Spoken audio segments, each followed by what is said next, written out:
Hey, usually we explore the world of finance and how to make most out of our money. Today we're going to do a slightly different take on that. We're shifting our focus and diving into a topic that can completely transform the way that you see your career and how you make your primary income. I'm Thierry, the Finance Hobbyist, and together we're on a journey towards greater financial independence. Recently, I came across this really wonderful book called So Good They Can't Ignore You by Cal Newport. This insightful read delves into what truly propels professional life and delivers valuable lessons on what you can do to maximize your career potential. Let's explore some of the rules outlined in the book. Rule number 1, don't follow your passion. Contrary to popular advice, Mr. Newport actually argues that following your passion is terrible advice. It can often lead to failure, and he illustrates that with a few choice examples where individuals lack the expertise or skills but only have their passion going for them. If you can choose between someone who can deliver certain skills and knowledge or someone who just has passion for something but has nothing else to return, who will you hire? Most likely that first person. And I also experienced this in my own life. In my early 20s, I was passionate about exploring the world. And thus, I also set out to travel to certain places. And now, for example, lived 1 year in Siberia. This was a great life experience.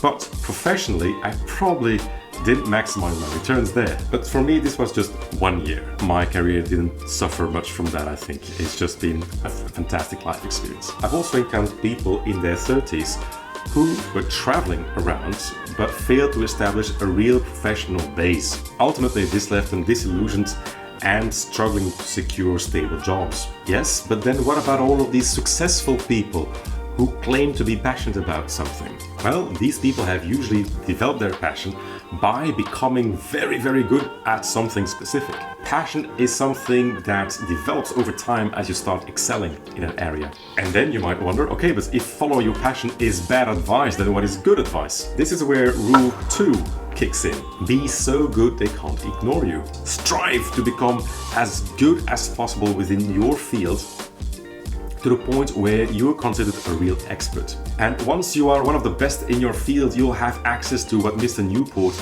calls career capital. Once your career capital reaches a certain level, you gain leverage.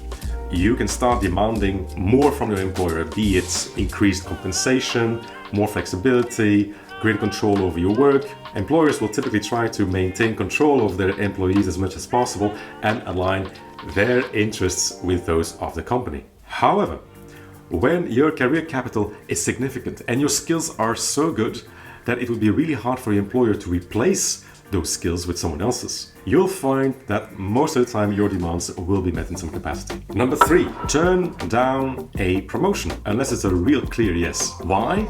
As you excel in your craft and you gain recognition, you may receive offers for promotion, which is at first glance great. But keep in mind, while promotions can be exciting, it's crucial to also assess whether accepting such a promotion will allow you to continue practicing and further developing your craft and your skills. Because in effect, accepting a promotion that gets you further away from your craft and your core skills may actually erode your career capital. So the very foundation that made you special and irreplaceable may actually disappear by accepting promotions. And with that career capital also disappears the control and the level of satisfaction that you once experienced on your job. To illustrate this point, I go back to my own freelance days.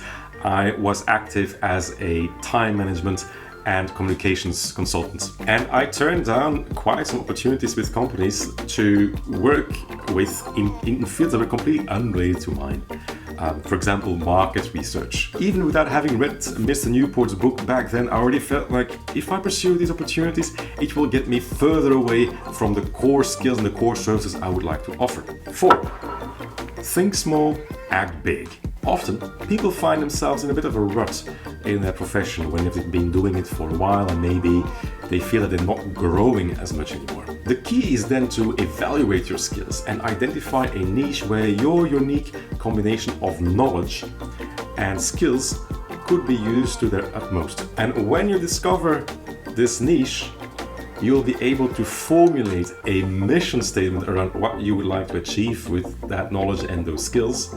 And this is then the step that very often leads to a passion. So the crucial takeaway for me from this book is that you first need to accumulate career capital by being really focused on what exactly you would like to develop, which skills, which knowledge, continuously stretching yourself to go a little bit beyond your current comfort zone, but always in that specific field. And then you'll be in a good position to formulate a mission around what you want to do with those skills and that knowledge and that expertise. And that allows you then to become a passionate professional, passionate about what you do. And I've been working as a professional for maybe 15, 17 years in various freelance capacities, and as a real dedicated professional, I'd say around 10 years, maybe a bit more.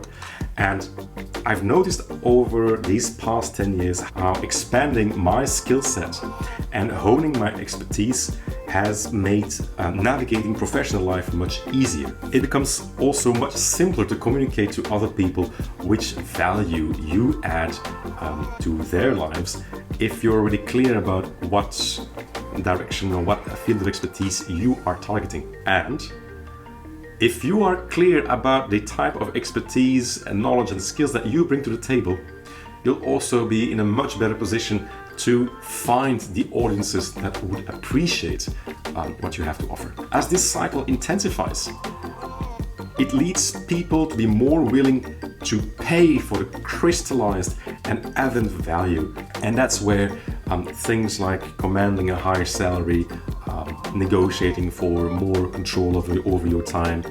So these things then come to play at that point. This book perfectly encapsulates many of the thoughts and feelings I've had over the past few years, but I couldn't quite put my finger on what exactly it was that I was experiencing.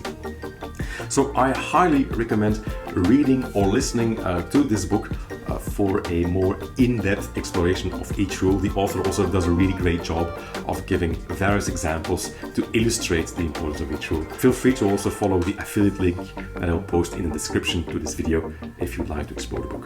What is your experience with career capital? Do you already have any? What do you do with it? Can you envision a path to building more of it? I would love to hear from you in the comments. That brings us to the end of this video. Thank you so much for watching it, and I'll see you in the next one. Cheers!